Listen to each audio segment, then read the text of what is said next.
ನಮಸ್ಕಾರ ಸ್ನೇಹಿತರೆ. ಮೋದಿ ಸರ್ಕಾರ ಸದ್ಯಕ್ಕೆ ಇಕ್ಕಟ್ಟಿನಲ್ಲಿ ಸಿಕ್ಕಾಕೊಂತ ಅನ್ನೋ ಪ್ರಶ್ನೆ ತುಂಬಾ ಜನ ಕಾಡ್ತಾ ಇದೆ. ಯಾಕಂದ್ರೆ ಇತ್ತೀಚೆಗಷ್ಟೇ ಹರಿಯಾಣದಲ್ಲಿ ರೈತರ ಪ್ರತಿಭಟನೆ ಆಯಿತು, ರಾಮ ಮಂದಿರದ ಹುಂಡಿ ಕಳ್ಳತನ ಆಯಿತು. ಈಗ ಈ ನೀಟ್ ಹೆಸರಲ್ಲಿ ನಡೀತಾ ಇರುವಂತ ಪ್ರತಿಭಟನೆ ಅಥವಾ ಗಲಭೆ, ಈ ಎಲ್ಲಾ ವಿಷಯದ ಬಗ್ಗೆ ಮಾಹಿತಿಯನ್ನು ಕೊಡ್ತಾ ಹೋಗ್ತೀನಿ. ಇನ್ನು ನಮ್ಮ ಚಾನಲ್ ಸಬ್ಸ್ಕ್ರೈಬ್ ಮಾಡದೆ ನೋಡ್ತಾ ಇರೋರು ದಯವಿಟ್ಟು ಸಬ್ಸ್ಕ್ರೈಬ್ ಮಾಡ್ಕೊಳ್ಳಿ ಸ್ನೇಹಿತರೆ.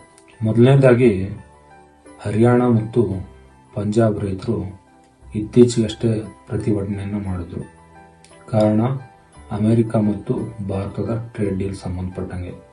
ಯಾಕಂದ್ರೆ ಈ ಟ್ರೇಡ್ ಡೀಲ್ ಪ್ರಕಾರ ಭಾರತ ಏನಾದರೂ ಈ ಟ್ರೇಡ್ ಡೀಲ್ಗೆ ಒಪ್ಕೊಂಡ್ರೆ ಅಮೆರಿಕದ ಕೃಷಿಯೇತರ ಉತ್ಪನ್ನ ಮಾಡುವಂತ ಕಂಪನಿಗಳು ಭಾರತದ ಮಾರುಕಟ್ಟೆಗೆ ಬರ್ತಾ ಇತ್ತು. ಅದರಿಂದಾಗಿ ಹರಿಯಾಣ ಮತ್ತು ಪಂಜಾಬ್ ರೈತರಿಗೆ ತೊಂದರೆ ಆಗ್ತಾ ಇತ್ತು. ಯಾಕಂದ್ರೆ ಹರಿಯಾಣ ಮತ್ತು ಪಂಜಾಬ್ ರೈತರು ಸಾಕಷ್ಟು ಡೈರಿ ಉತ್ಪನ್ನಗಳನ್ನ ಪ್ರೊಡ್ಯೂಸ್ ಮಾಡ್ತಾ ಇದ್ರು. ಇನ್ ಕೇಸ್ ಅಮೆರಿಕ ಏನಾದ್ರೂ ಟ್ರೇಡ್ ಡೀಲ್ ನ ಮಾಡ್ಕೊಂತು ಅಂದ್ರೆ ಅಮೆರಿಕದ ಕೃಷಿಯೇತರ ಕಂಪನಿಗಳು ಭಾರತಕ್ಕೆ ಲಗ್ಗೆ ಇಡ್ತಾ ಇದ್ವು. ಅದರಿಂದ ಹರಿಯಾಣ ಮತ್ತು ಪಂಜಾಬ್ ರೈತರಿಗೆ ಹೊಡೆತ ಬೀಳ್ತಾ ಇತ್ತು. ಇದೇ ಕಾರಣಕ್ಕೆ ಪಂಜಾಬ್ ಮತ್ತು ಹರಿಯಾಣದ ರೈತರು ಇಷ್ಟು ದಿವಸ ಒಂದು ಪ್ರತಿಭಟನೆಯನ್ನ ಮಾಡಿದ್ರು. ಆ ಪ್ರತಿಭಟನೆ ನಿಲ್ಲಿಸುವಲ್ಲಿ ಮೋದಿ ಸರ್ಕಾರ ಯಶಸ್ವಿ ಕೂಡ ಆಯಿತು. ಆದ್ರೆ ಆ ಪ್ರತಿಭಟನೆ ಇನ್ನೂ ಜಾಸ್ತಿ ಆಗೋ ಸಾಧ್ಯತೆ ಕೂಡ ಇದೆ. ಯಾಕಂದ್ರೆ ಭಾರತ ಮತ್ತು ಅಮೆರಿಕದ ಡೀಲ್ ಬರೀ ಮಾತುಕತೆ ಅಷ್ಟೇ ಆಗಿರೋದು. ಈ ವರ್ಷಾಂತಕ್ಕೆ ಆ ಡೀಲ್ ಸಹಿ ಮಾಡುವ ಸಾಧ್ಯತೆ ಕೂಡ ಇದೆ. ಇನ್ ಕೇಸ್ ಆ ಡೀಲ್ ಏನಾದರೂ ಸೈನ್ ಆದ್ರೆ ಆ ಪ್ರತಿಭಟನೆಗಳು ಇನ್ನೂ ಜಾಸ್ತಿ ಆಗೋ ಸಾಧ್ಯತೆ ಇದೆ. ಎರಡನೇದಾಗಿ ರಾಮ ಮಂದಿರದ ಹುಂಡಿ ಲೂಟಿ ಬಗ್ಗೆ ಎಷ್ಟೋ ಜನ ಭಾರತೀಯರು ಚಂದ ಹಾಕಿ ರಾಮ ಮಂದಿರದ ನಿರ್ಮಾಣಕ್ಕೆ ಸಹಾಯವನ್ನು ಮಾಡಿದ್ರು. ಅದು ರಾಮ ಮಂದಿರ ಬರೀ ಒಂದು ಕಟ್ಟಡ ಅಲ್ಲ, ಹಿಂದೂಗಳ ಒಂದು ಭಾವನಾತ್ಮಕ ಸಂಬಂಧ ಕೂಡ ಇದೆ ಆ ಮಂದಿರದ ಜೊತೆಗೆ. ಅಂತ ಒಂದು ಮಂದಿರದಲ್ಲಿ ಕಳ್ಳತನ ಕೂಡ ಇತ್ತು. ಅದರ ಕಪ್ಪು ಚುಕ್ಕೆ ಕೂಡ ಬಿಜೆಪಿ ಸರ್ಕಾರದ ಮೇಲಿದೆ ಸದ್ಯಕ್ಕೆ. ಇನ್ನು ಮೂರನೇದಾಗಿ ನೋಡ್ತಾ ಹೋದ್ರೆ ಈ ನೀಟ್ ಪರೀಕ್ಷೆ ಹೆಸರಲ್ಲಿ ನಡೀತಾ ಇರುವಂತ ದಂಗೆ ಅಥವಾ ಪ್ರತಿಭಟನೆ. ಈ ದಂಗೆ ಹಿಂದೆ ಸಿಜೆಪಿ ಕೈವಾಡ ಇದೆ ಮತ್ತು ಬೇರೆ ಬೇರೆ NGOಗಳ ಫಂಡಿಂಗ್ ಕೂಡ ಆಗ್ತಾ ಇದೆ ಅನ್ನೋ ವಿಷಯ ಕೇಳಿ ಬರ್ತಾ ಇರೋದು. ಎಷ್ಟೋ ಜನ ವಿದ್ಯಾರ್ಥಿಗಳು ಈ ದಂಗೆಯಲ್ಲಿ ಪಾಲ್ಗೊಂಡಿದ್ದಾರೆ. ಆದ್ರೆ ಈ ದಂಗೆಯ ಒಂದು ದಿಕ್ಕೆ ಬದಲಾದಂತಿದೆ. ಯಾಕಂದ್ರೆ ಇದೇ 20ನೇ ತಾರೀಕು ಇವರು ಡೆಲ್ಲಿಯ ಜಂತರ್ ಮಂತರ್ ನಲ್ಲಿ ದಂಗೆ ನೆಪ್ಸಿದ್ರು.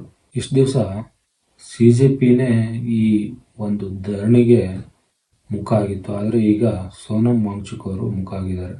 ಹಾಗೂ 20 ದಿವಸ ಉಪವಾಸ ಸತ್ಯಾಗ್ರಹ ಮಾಡಿದ್ರು.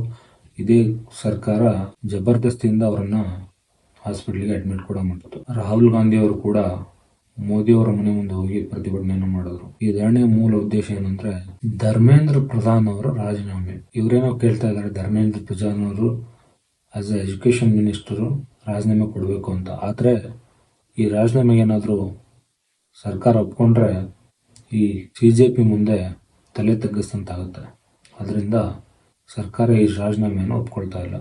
ಹಾಗೂ ಧರ್ಮೇಂದ್ರ ಪ್ರಧಾನ್ ಅವರು ಒಡಿಸ್ಸಾದಲ್ಲಿ ಸರ್ಕಾರ ಬರೋದಕ್ಕೆ ಪ್ರಮುಖ ಪಾತ್ರ ವಹಿಸಿದ್ರು. 2-3 ರಾಜ್ಯದಲ್ಲಿ ಅವರು ಒಬ್ಬ ಪ್ರಭಾವಿ ವ್ಯಕ್ತಿ.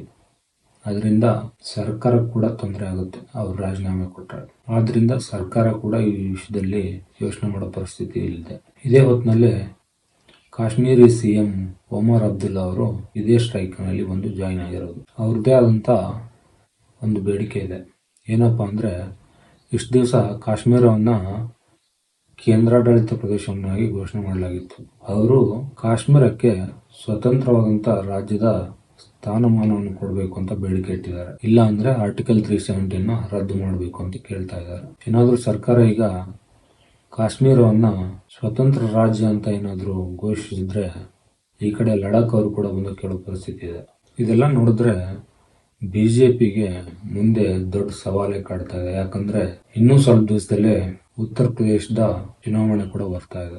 ಅದಾದ್ಮೇಲೆ ಲೋಕಸಭಾ ಚುನಾವಣೆ ಕೂಡ ಬರ್ತಾ ಇದೆ. ಇದೆಲ್ಲ ಗಮನಿಸ್ತಾ ಹೋದ್ರೆ ಮೋದಿ ಸರ್ಕಾರ ಈ ನೀಟ್ ಪರೀಕ್ಷೆಯ ಒಂದು ಪ್ರತಿಭಟನೆಯಿಂದ ಮುಂದಿನ ಚುನಾವಣೆಗೆ ಧಕ್ಕೆ ಮಾಡಿಕೊಳ್ಳುತ್ತಾ ಅಥವಾ ಈ ವಿದ್ಯಾರ್ಥಿಗಳ ಹಾಗೂ ಈ ಸಿಜೆಪಿಯ ಪ್ರತಿಭಟನೆಗೆ ಬಗ್ಗೆ ಧರ್ಮೇಂದ್ರ ಪ್ರಧಾನ್ ಅವರಿಗೆ ರಾಜೀನಾಮೆ ಕೊಡೋದಕ್ಕೆ ಹೇಳುತ್ತಾ. ಸ್ನೇಹಿತರೆ, ನಿಮ್ಗೇನು ಅನಿಸುತ್ತೆ ದಯವಿಟ್ಟು ಕಮೆಂಟ್ ಬಾಕ್ಸ್ ನಲ್ಲಿ ತಿಳಿಸಿ ಹಾಗೂ ನಮ್ಮ ಚಾನಲ್ನ ಸಬ್ಸ್ಕ್ರೈಬ್ ಮಾಡ್ಕೊಳ್ಳಿ.